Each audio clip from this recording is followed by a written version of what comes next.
여러분 안녕하십니까. 경제현장 오늘 시작합니다. K반도체 전략이 문재인 대통령 주재 보고대회를 통해서 발표됐습니다.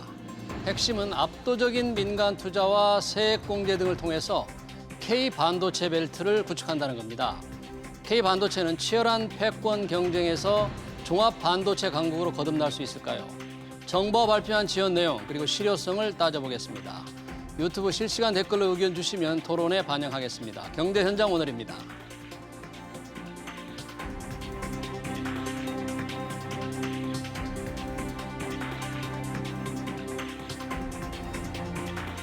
네, 반도체 패권 전쟁에 대비한 K반도체 전략 토론하기 위해서 두 분의 전문가 모셨습니다. 김양팽 산업연구원 반도체 전문연구원 그리고 광노성 동국대 국제통상학과 명예교수입니다. 두 분 어서 오십시오. 반갑습니다. 네, 안녕하십니까. 자, 드디어 우리나라도 미중 패권, 반도체 패권 경쟁에 대비하기 위해서 이제 K반도체 전략 보고대를 했습니다. 다양한 이 반도체 지원 방안을 발표를 했는데 김양평 의원님 우선 이 내용 어떤 내용이 들어 있습니까? 네, 오늘 정부 발표와 같이 우리나라가 종합 반도체 강국 실현하기 위해서 구체적인 전략들이 오늘 포함되어 있고 그 부분을 발표를 했습니다. 아시다시피 우리나라는 이제 메모리 반도체 강국으로서 메모리 반도체 제조 분야에 특화가 되어 있는데 제조 장비와 소재 분야에서는 해외 의존도가 좀 많이 높아서 그런 생태계를 강화해야 된다는 그런 지적들이 많이 있었습니다. 이번 정부 발표는 말 그대로 시스템 반도체 분야를 포함해서 우리나라가 종합 반도체 강국이 되기 위한 다양한 분야를 아우러서 얘기를 하고 있었고요. 주요 내용으로는 이제 투자 지원, 그리고 인프라 지원, 인력 양성, 기술 개발과 특별법 제정 등에 대한 내용이 포함되어 있습니다. 먼저 투자 지원을 말씀드리면은 R&D 투자 시 최대 40%에서 50%의 세제 지원을 하고 시설 투자는 최대 10%에서 20%의 세제 지원을 한다고 합니다. 그럼 기존에 비해서 R&D 분야는 10% 그리고 시설 투자 분야는 6, 7%가 상향 조정된 수치입니다. 10% 정도 올라간다 그런 얘기죠? 그렇죠. 네. 그리고 두 번째는 이제 인프라 지원인데 반도체 생산에는 그 생산 과정에서 용수가 상당히 많이 필요하게 되어 있습니다. 그러한 물이 필요하고 그다음에 반도체 제조는 100% 전력으로 생산이 되고 있기 때문에 두 가지 에너지원이 가장 중요한 부분입니다. 그 부분에 대해서도 정부가 적극적으로 인프라를 조성하고 그리고 송전 시설도 정부가 50% 지원을 해서 기업들이 반도체 사업을 용이하도록 지원하겠다는 내용입니다. 그리고 세 번째는 인력 양성 부분입니다. 반도체 산업이 이제 규모가 커지고 우리나라에서 반도체 산업이 차지하는 비중도 높아지고 하다 보니까 그쪽에 인력이 아무래도 부족하다는 얘기가 예전부터 있었습니다. 그 부분에 대응하기 위한 단기적인 대책과 장기적인 대책이 같이 들어가 있는 것 같습니다. 마지막으로 기술 분야에 있어서는 처음에 제가 말씀드린 것처럼 우리나라는 메모리 반도체 강국인데 앞으로는 메모리 반도체뿐만 아니라 다른 종류의 시스템 반도체 그리고 차세대 반도체 개발에도 적극적으로 정부가 지원하겠다는 내용이 포함되어 있습니다. 네, 그렇군요. 아주 방대한 내용이 들어갔는데 광노선 교수님 어떻습니까? 이 정도면 우리 반도체 업계가 기대했건 또는 예상했던 수준에 좀 도달한 겁니까? 괜찮습니까? 어떻게 평가하세요? 모든 항목은 다 포함되어 있죠. 반도체 산업협회나 그동안 정경련에서 주장했던 거 내용에는 다 포함이 되어 있는데 원래 업계 요구를 다 들어준 건 아니고요. 업계 입장에서 R&D뿐만 아니라 시설 투자에서도 50% 세액 공제를 해달라. 예. 굉장히 큰 거죠. 그거를 한 건 아니고 R&D에는 50%, 그다음에 시설 투자는 10%까지만 반영하는 것 같고요. 그다음에 이게 이제 큰 내용들을 보면 이게 여러 가지 분야를 우리 김 박사님이 얘기를 하셨지만 그 내용 중에 이게 크게 보면 우리가 이제 산업 전략에서 클러스터 포메이션 같은 전략이에요. K벨트라는 게. 반도체 클러스터 클러스터는 이제 뭐냐면 정관학이거든요. 그러니까 이제 기업이 있고 기업을 지원하기 위한 정부기관이 있고 그다음에 연구기관이 같이 들어와서 이제 이것이 시너지 효과를 벌여서 Air in the City라는 표현을 저 스미스가 쓴 얘기가 있는데 그게 뭔가요? 그게 이제 한 도시 자체가 그 반도체 냄새가 나온다. 뭐 이런 듯한 표현의 원문을 들여다보면 근데 이제 거기서 연구기관이 빠졌다는 것이 연구기관이 빠져 예, 있다. 그러니까 이제 이게 반도체가 신전략이라고 하면 이제까지의 이제 반도체는 집적, 그죠? 예를 들어서 낸드 플래시 같은 176단, 그 다음에 이제 메모리 같은 경우는 무슨 4나노급, 10나노급 뭐 이렇게 얘기를 하는데 집적하고 패키징을 통해서 연결, 요게 이제 반도체 산업의 가장 큰 그 경쟁력. 그러나 혁신 품목으로 들어가면 이게 다른 차원에서 개발이 또 가능하단 말이죠. 이번에 이제 IBM에서 2나노급으로 이제 만들어낸 것도 우리 백신에서 mRNA하고 똑같은 겁니다. 이거는 이제 복제를 해가지고 들어갔지 옛날처럼 약화시켜서 그걸 집어넣는 게 아니니까 그런 차원에서 연구기관이 빠져 있고 특히 과거에 이제 그 저 창원이나 이런 데를 기교공업단지, 대구 구미를 중심해서 경북대학을 무슨 뭐 전자공업단지 뭐 이런 식으로 육성했던 그런 내용들, 기존에 있었던 그런 연구 시설과의 연결이 좀 빠졌다는 네, 게 그러니까 이게 종합적인 대책이긴 하지만 뭔가 이렇게 좀 고리가 끊어진 것 같은. 연구기관이 좀 안 보인다 그런 예, 얘기인데 그렇습니다. 지금 회의 중에 보니까 저희도 지금 속보로 전하고 있습니다만은 만약에 삼성이 앞으로 극자외선 장비, 극자외선 노광 장비를 한 대 도입할 때는 예정대로 정부 발표대로 된다면 세액공제로 200억 원을 돌려받는다. 네, 그러니까 이 극자외선 장비 한 대가 얼마입니까? 200만 원 돌려받는. 말 그대로 이제 2천억 원이라는 2천억 원. 얘기죠. 아, 예. 그래서 그러니까 10% 정도로 돌려받는다. 그 정도로 이 세액공제를 정부가 해주겠다는 얘기인데 연구기관들이 빠져 있다는 것은 조금 문제인 것 같은데 우리 김양평 위원님은 어떻게 평가를 하세요? 그러면? 지금 교수님 말씀하신 부분도 충분히 합당한 부분인데 이때까지 또 우리가 안타깝게 지적되었던 부분 중에 하나가 반도체 전문 연구기관이라는 곳을 특별하게 내세울 만한 곳이 없다는 게 좀 그렇습니다. 그러니까 전자부품연구원이라든지 뭐 기계원이라든지 여러 군데서 반도체를 연구하시는 분들은 많이 계신데 반도체만 특화된 연구기관이 지금 현재 없는 게 현실이고요. 그래서 아마 그런 부분에 대한 뭐 내용이 좀 없었을 수도 있고 두 번째는 지금 말씀하신 뒷부분에 이제 패키징이라든지 그 초정밀 그런 기술 부분에 있어서는 이미 연구기관보다는 기업들이 너무 앞서가고 있기 때문에 연구기관에서 좀 다른 방면으로 지원을 해야 되는 부분이 맞습니다. 그 부분에 관해서는 조금 더 고민을 하고 다른 방법으로 지원을 추가로 할 수 있는 그런 걸 찾아야 되지 않을까, 예, 그렇게는 생각을 합니다. 지금 R&D 세액공제나 시설투자 세액공제 또 이 반도체 뭐 특별법도 한번 논의해 보겠다 그랬는데 이 정도면 업계가 요구하는 수준에는 조금 근접한 겁니까? 그렇죠. 저는 이제 그렇게 봤었는데 교수님도 아까 말씀하셨지만은 이제 업계의 요구를 100% 수용은 어렵지만은 수준상으로 보면 80% 이상은 가까이 가지 않았나. 예, 그 정도로는 보입니다. 네. 지금 워낙 내용이 방대해서 우선 하나씩 뜯어보고 싶은데 이제 K 반도체 벨트를 구축한다. 그런 게 이제 핵심적인 내용 같아요. 그러니까 세계 반도체에 관한 가장 세계에서 크고 가장 첨단인 공급망을 구축한다. 뭐 그런 얘기 같은데 문재인 정부 1년 남았지 않습니까? 이런 게 과연 큰 동력을 받을 수 있을지 제대로 될지 교수님 아까 뭐 클러스터에 좀 기준에서 뭔가 빠진 게 있다는데 어떻게? 이게 특별법 제정을 업계에서 요구하는 이유는요.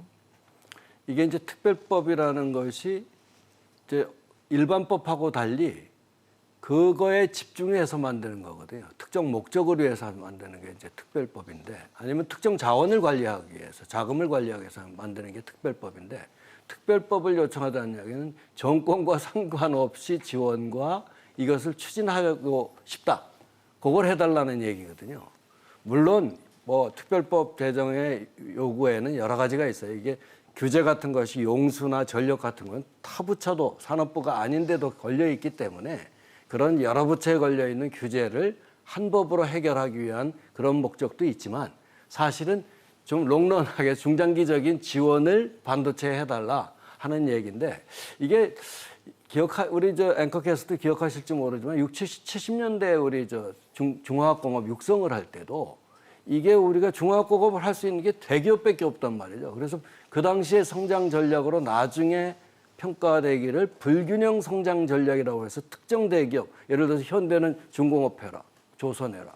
그다음 뭐 삼성은 뭐 해라 이런 식으로 쭉 해왔는데 이런 식이 그 당시에는 이게 무슨 뭐 특정 대기업만 지원하기 위한 거 아닌가라는 얘기를 했었지만 결과적으로 보면 그것이 우리가 이제 먹거리가 돼서 여기 선진 산업 레벨까지 오게 된 건데 그런 차원에서 보면 반도체가 지금 1980년대 처음에는 반도체를 산업의 쌀이라고 그랬지만 이번에는 조 바이든이 들어오면서 이건 인프라라고 그랬단 말이죠. 안보 품목이라고 그랬으니까 이제는 공공재적인 성격을 갖고 있는 중대한 품목이니까 그런 특별법 제정까지도 필요한 것이 아닌가 하는 생각이 저는 듭니다. 만약에 이걸 정말 반도체를 안보 품목으로서 또 R&D 같은 엑스터널리티가 있는 그런 점으로서 정말 집중적으로 육성한다면 특별법 제정을 통해서 좀 중장기적 지원이 필요하다. 저는 그렇게 생각을 합니다.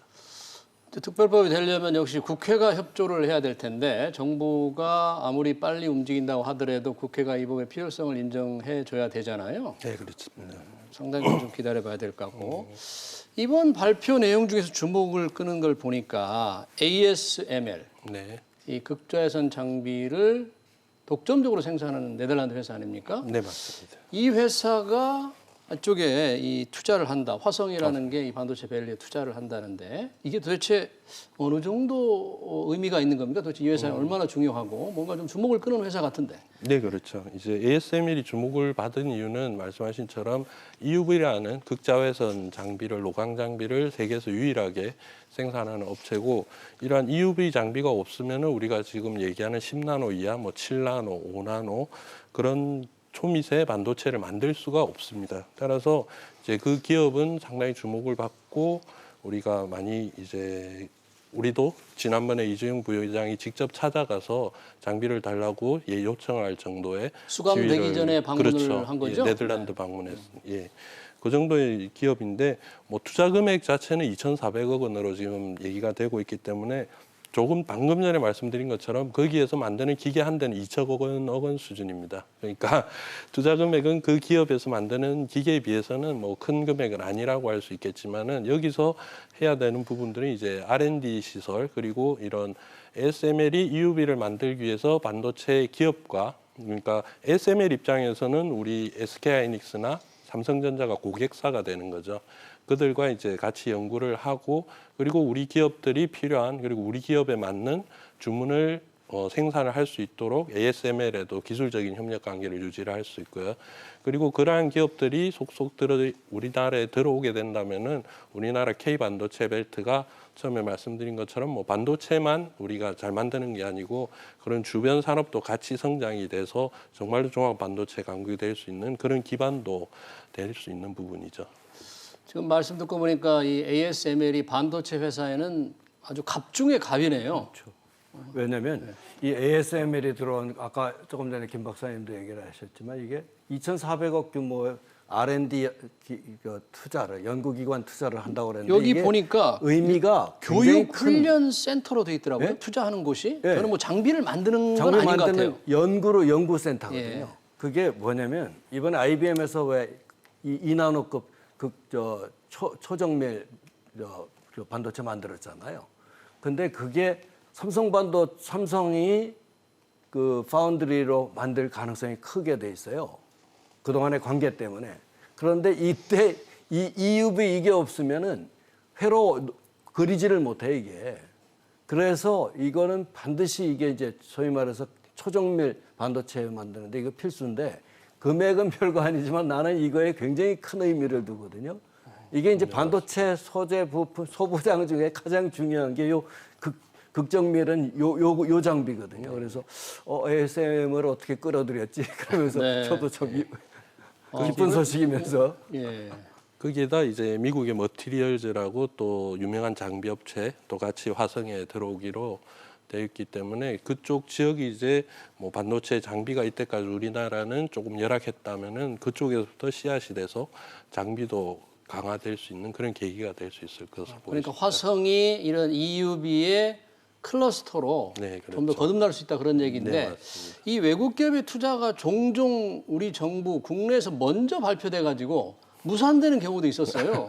이건 그렇지 않게 됐으면 좀 좋겠습니다. 뭐, 예, 그 부분도 물론 있겠지만 아까 말씀드린 것처럼 이 ASML로서도 삼성전자와 SK하이닉스가 최대 고객이기 때문에 그들도 여기에 들어오고 싶어 하고 있을 겁니다, 아마. 예. 자, 이 K 반도체 벨트 구축, 반도체 하기 가장 좋은 나라를 만든다는 게 그 목표인데, 그게 이제 인프라 지원 확대해서 아까 말씀하신 대로 세제 지원, R&D 투자 지원, 시설 투자 세액 공제, 이 정도면 이 세액 공제율 정도면 기업들이 조금 공제율 자체에는 좀 흡족해 할까요? 어떻습니까? 그러니까 이제 우리가 원천징수에 우리 영수증 낼 때 세액 공제가 있고, 그다음에 기타 그 공제가 있는데 세액 공제는 이거 큰 거거든요. 세액을 진짜로 까주는 거니까. 나온 세액 중에서 까주는 거라 굉장히 큰 거란 말이죠. 그런 측면에서 이번에 그렇게 낮은 수준의 지원은 아니다. 특히 이제 산업의 쌀로서 신기술 개발이라는 것이 이게 이만큼 경제 외부성이라고 그러는 것이 강하기 때문에 R&D 지원은 크면 클수록 좋거든요. 그렇지 않으면 누가 개발을 해요? 이제 지원도 없는데. 딴 사람들은 리버스 엔지니어링 다 카피해서 쓰게 돼버리는데. 이번에 우리 LG화학하고 SK하고 붙었을 때 인력 끌고 가서 쓰면 되거든요. 그게. 바로 이제 그런 측면에서 보면 이번 지원은 대단히 필요하고 또 적정한 수준이었다라고 생각이 됩니다. 물론 기업의 입장에서는 이거 쓰려면 확 쓰지 이게 뭐 하는 짓이냐라고. 근데 저도 옛날에 80년대, 90년대까지 정부에 있었습니다. 항상 기업들은 그래왔고 정부 재정이 허락하는 한 그래도 크게 하는 것이 아니냐. 특히 4차 산업혁명 시대에 AI 같은 데서 반도체가 필수 품목으로 안보 제재가 돼버리잖아요. 패권 경제 상황에서. 그래서 이런 공공재적 특성이 있는 그런 품목에 대해서는 정부의 직접 참여, 지원이나 아니면 연구 보조를 지원하는 것, 이런 것들은 굉장히 중요한 작업을 한 것이다라고 생각이 됩니다.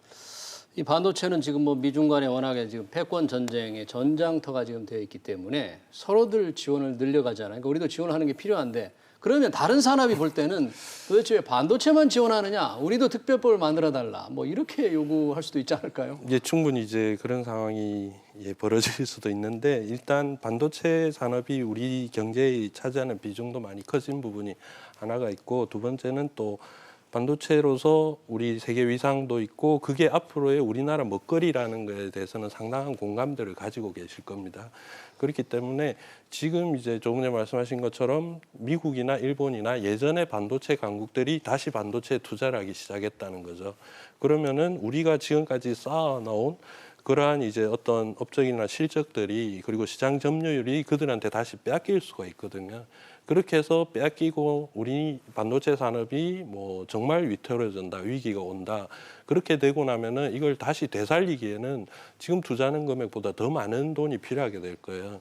실제적으로 이제 일본의 반도체 산업이 쇠퇴한 역사를 보면은 80년대 말에 미국과 그 미일 반도체 협정을 맺었고, 그러고 나서 이제 96년까지 그 협정이 이어졌는데, 그 와중에 일본의 반도체 산업이 많이 쇠퇴를 하게 된 거죠. 그리고 96년도에 일본이 다시 반도체 산업을 부흥시키기 위해서 11개 기업을 모아서 컨소시엄을 구성해서 반도체 산업을 다시 육성을 시키려고 했습니다마는 아직도 일본이 반도체 산업을 잘한다는 소리는 못 듣고 있잖아요. 그러니까 우리도 지금 잘 돼가고 있다고 해서 잘 돼가고 있는 사업에 왜 그렇게 지원을 해줘야라고 하는 시선보다는 앞으로 우리나라를 끌고 나갈 산업이고, 그리고 반도체 산업은 이제 그냥 한 산업이라기보다는 모든 산업에 다 필요한 기관 산업으로서 이거는 정말로 오랜 기간 동안 우리의 먹거리가 될 부분입니다. 그러니까 지금 우리가 잘하고 있는 이 먹거리를 정말로 더 튼실하게 이끌어 나가는 데 필요한 거다. 그렇게 이제 접근해서 봐주신다면은, 물론 이제 다른 산업도 같이 그렇게 다 지원을 하면 좋겠지만은 이 자원이라는 게 한정이 되어 있지 않습니까? 그러니까 그 중에서 좀 이 부분을 더 준다. 그렇게 봐줘야 되지 않을까요? 네. 교수님, 이 지금 인력 양성도 굉장히 중요하잖아요. 전문 인력 양성. 학교에 이제 계시니까 그쪽 분야에 특히 이제 관심이 많을 것 같은데, 전문 인력을 양성하기 위해서 정원 확대를 통해서 10년간 1,500명을 뭐 추가로 배출하겠다. 어떻습니까? 당장 인력 확충에는 도움이 안 되잖아요.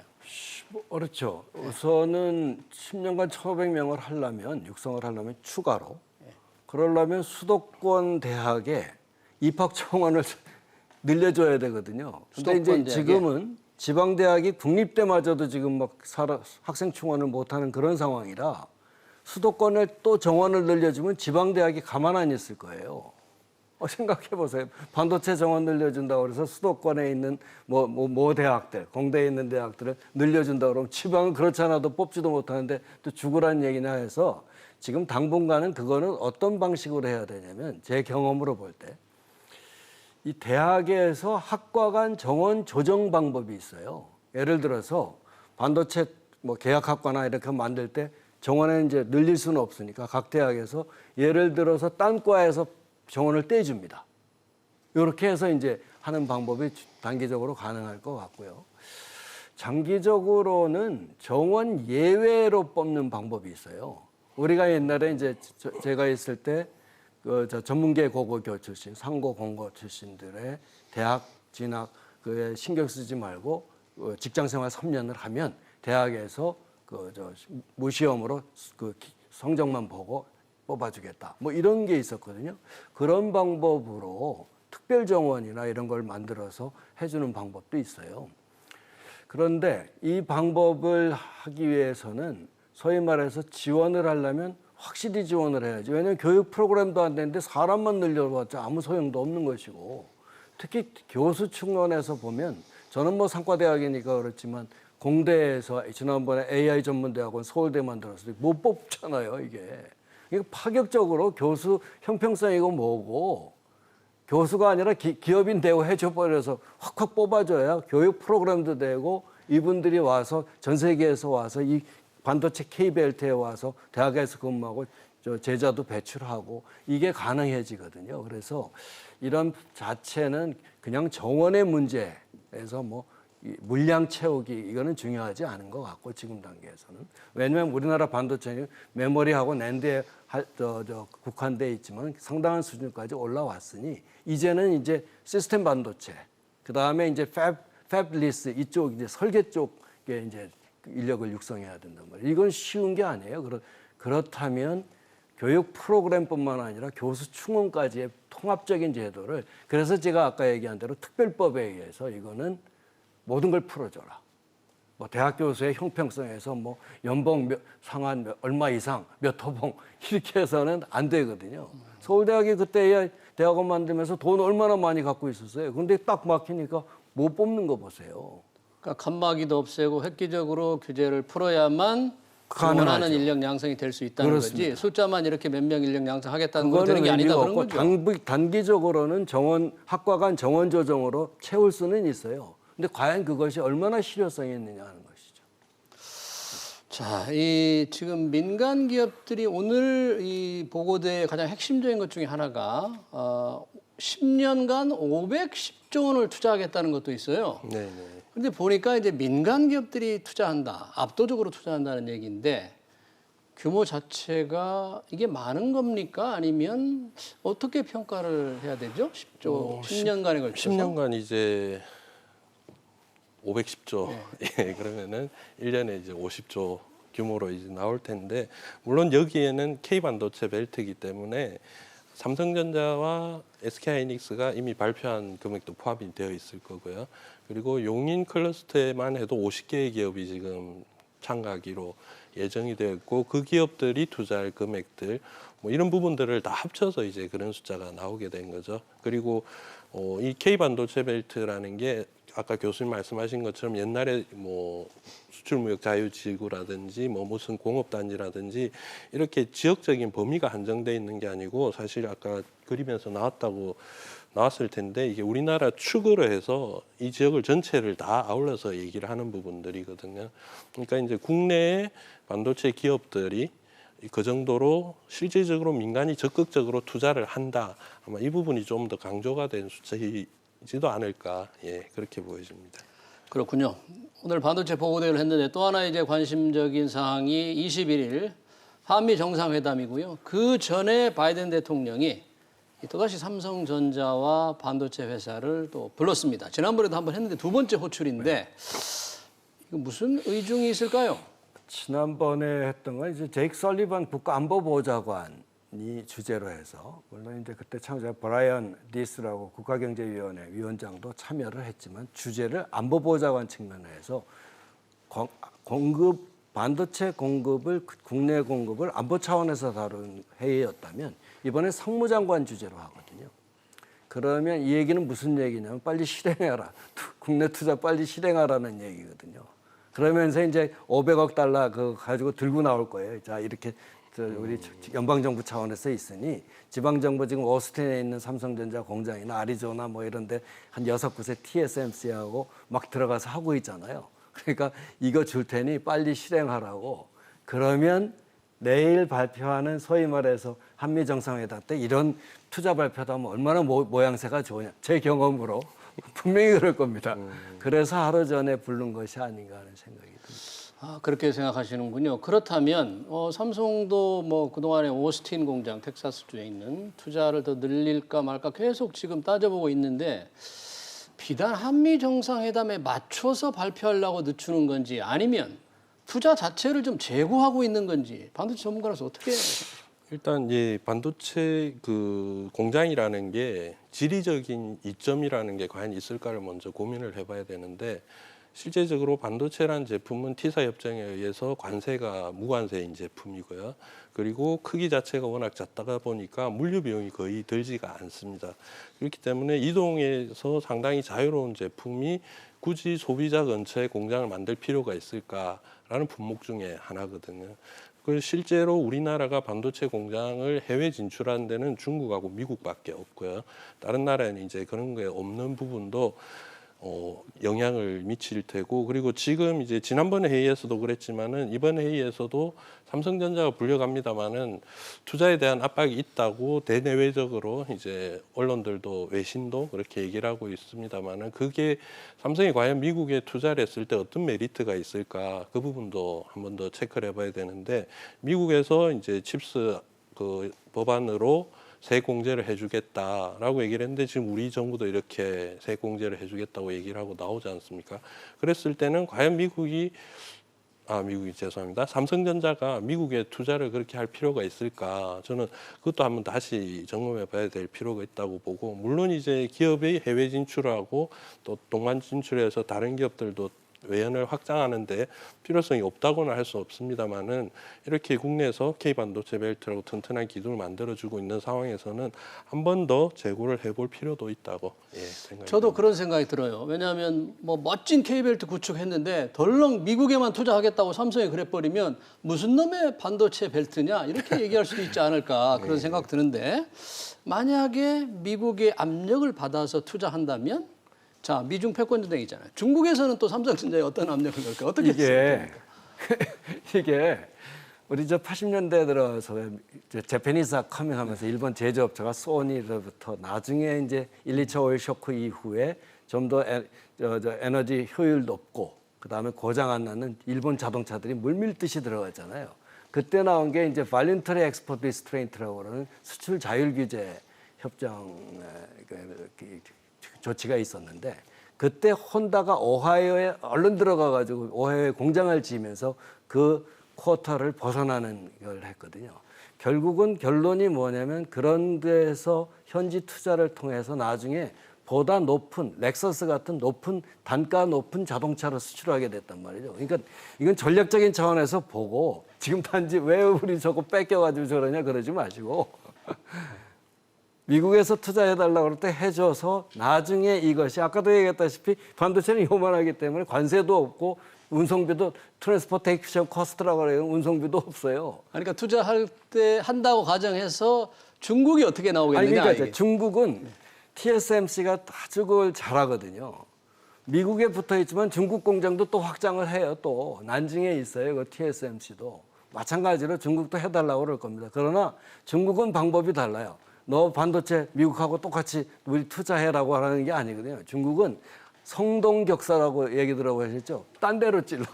그래가지고 우회적으로 이렇게 합병을 해서 하는 방법을 취할 것 같은데 일단은 급한 걸로 해서 우리 자동차 산업 일본이 고부가가치화 됐듯이 빨리 하고 그다음에 이제 중국 문제는 나중에 또 한번 또 생각하고 이렇게 좀 전략적으로 움직이는 그런 무브가 지금 필요할 것이 아닌가. 역사적인 경험을 볼 때 네. 그게 제 생각입니다. 잘 알겠습니다. 마지막으로 김항평 연구원께 하나 마지막 질문 드리고 싶은데 지금 일부에서 우리가 1등인데 메모리 기술력 약간 뭐 시장 점유율이 좀 떨어지니까 우리 기술력이 흔들리나 뭐 이런 지적이 있던데 어떻게 전문가로서 어떻게 보세요? 이제 그 삼성전자의 반도체 시장 점유율이 뭐 일부 조금 하락을 했고 그리고 마이크론이 삼성전자보다 빨리 그 낸드 프레시라든지 아니면은 디램에 있어서 미세화폭을 자기들이 더 발전을 시켰다고 발표를 하고 있는데 그런 이제 이때까지 우리가 수년간 초격차로 계속 앞으로만 나오다 보니까 이게 상당히 지금 좀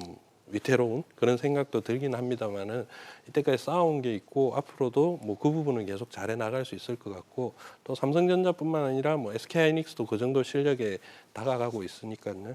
이런 메모리 반도체 분야 물론 이제 K 반도체 벨트도 중요하지만은 우리가 잘하고 있는 이 메모리 반도체를 더 강하게 지켜나가는 그런 전략도 같이 필요한 상황이라고 그래 보여집니다. 네, 정부가 발표한 K 반도체 전략에 대해서 두 분의 토론을 잘 들었습니다. 광로성 동국대 국제통상학과 명예교수 그리고 김양평 산업연구원 반도체 전문연구위원이었습니다. 고맙습니다. 네, 고맙습니다. 감사합니다.